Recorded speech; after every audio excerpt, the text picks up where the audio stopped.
안녕하십니까. HRSP 장대성 노무사입니다.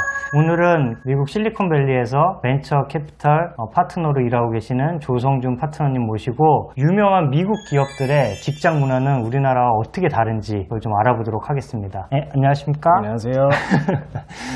네, 소개를 간단히 해주시겠어요? 본인 소개를? 네, D20 캐피털의 조성준입니다. 저는 지금 실리콘밸리에서 벤처 투자 업무를 하고 있고요. 벤처 투자 업무한 지는 6년 됐고 그 전에는 뉴욕에서 컨설팅 업무를 했습니다. 미켄지 앤 컴퍼니라는 컨설팅 회사에서 일을 했고 첫 직장은 삼성전자 반도체 상품 기획 업무를 3년 정도 했고요. 삼성 본사 가서 비서실 업무를 2년 했습니다. 이제 미국 가서 MBA를 하고 컨설팅 하게 됐습니다. 네, 한국 기업에서도 일을 하셨고 미국 컨설팅 회사에서도 일을 하시면서 여러 미국 기업들을 경험을 하신 것 같은데 제일 큰 차이가 뭔 것 같으세요? 가장 큰 차이는 미국 기업은 더 실력주의, 그러니까 meritocracy라고 하죠, 영어로는. 네. 그게 가장 큰 것 같습니다. 근데 이유는 미국 기업들은 정말 잘하는 사람은 승진도 빨리 하고 네. 그리고 연봉도 더 많이 주고 네네. 잘 못하는 사람들은 더 빨리 정리도 되고 네네. 한국의 노동법이 좀 큰 것 같아요. 맞아. 미국에서는 열심히 하면 이제 쭉쭉 올라갈 수 있는 마인드가 더 있는 것 같습니다.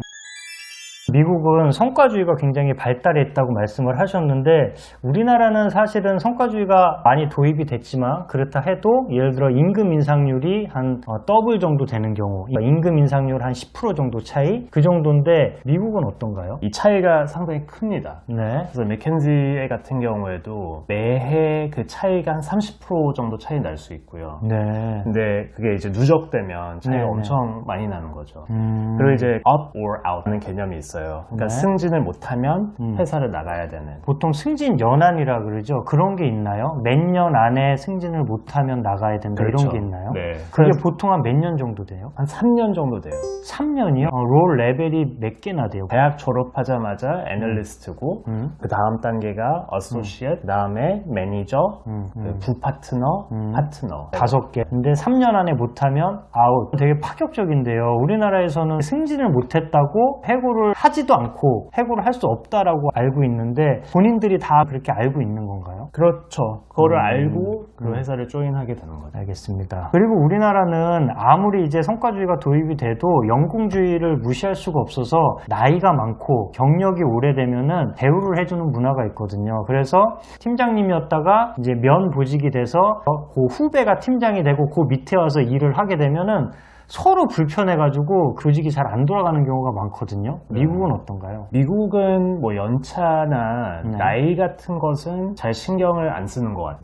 Seniority라고 하죠. 네. 그런 개념은 아예 없고 나이를 물어보는 경우가 거의 없어요. 아, 그래요? 네. 뭐 예를 들어 페이스북 같은 회사에 30대 임원이 충분히 있을 수 있고 그 밑에 50대 중반 엔지니어가 있을 수 있고 불편해하지 않나요? 그런 거는 별로 없는 것 같아요. 그래요? 네. 50대 엔지니어도 당연하게 받아들이고 그렇죠. 문화 자체가 확실히 다르네요. 네. 네네. 사실 우리나라 같은 경우에는 평가가 원활하게 이루어지지 않는 게요. 평가를 하고 나면은 평가 피드백을 해줘야 되는데 1차 평가자인 팀 리더들이 피드백을 할 때 피드백을 피하는 경향이 있어요. 왜냐면은 평가를 좀 못 받은 직원한테 설명하는 걸 되게 어려워하고 그렇거든요. 미국은 피드백 문화가 잘 정착돼 있나요? 네, 피드백 문화가 정착돼 있고 미국 컬처 자체가 직설적인 면이 있잖아요. 네네. 미켄지 같은 경우에는 좀 특이한 게 피드백을 받을 때 장점만 얘기를 했어요. 약점에 대해서는 아예 얘기를 안 하고 너는 이거를 잘하니까 이거에 신경을 더 써. 보통은 이제 약점 위주로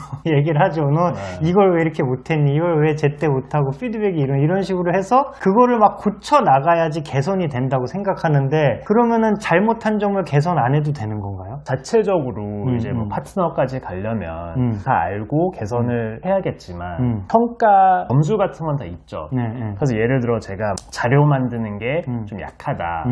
점수에 나오긴 해요. 그렇지만 제 담당 파트너는 그거에 대해서 절대 지적을 안 하고 고객이랑 커뮤니케이션 하는 걸 잘한다.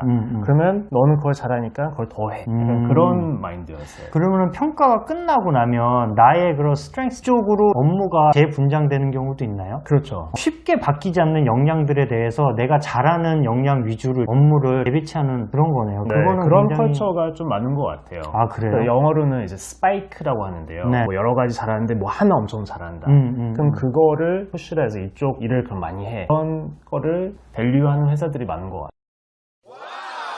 요새는 물론 많이 없어지긴 했습니다. 미국은 어떤가요? 같이 점심을 먹고 회식을 하고 업무 외에 다른 일들을 해야 되는 거죠. 네, 미국에서는 더 이 work-life balance라고 하는데요. 네. 저녁에 절대 연락을 안 하려고 하고 네. 물론 이제 팀 빌딩을 위해서 그렇게 다 같이 나와서 뭐 저녁 먹고 그런 경우는 많지만 네. 뭐 술을 강요하거나 네. 그런 건 한 번도 못 봤고요. 네. 채팅으로 일 시키고 이런 거 없나요? 그렇게 할 때도 있죠. 근데 저녁에 문자 보냈다고 당연히 답을 해야 된다고 네. 그런 문화는 별로 없는 것 같아요. 미국 네. 기업은.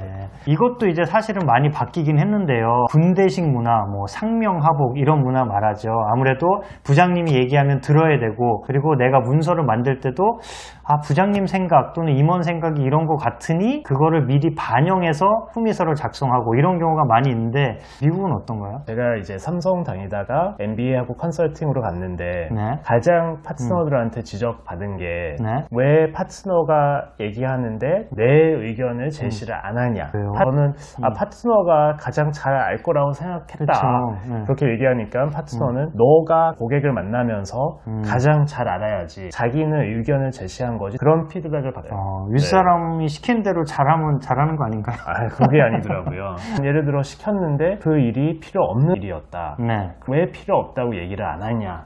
그런 지적을 하더라고요. 네, 알겠습니다. 우리나라도 점차 성과주의를 지향하고 연공주의나 군대식 문화가 점차 이제 약화되는 쪽으로 변화가 돼 가는 것 같습니다. 지금까지 미국 기업과 한국 기업의 차이점에 대해서 조성준 파트너님과 얘기해 봤습니다. HR 레시피였습니다. 감사합니다.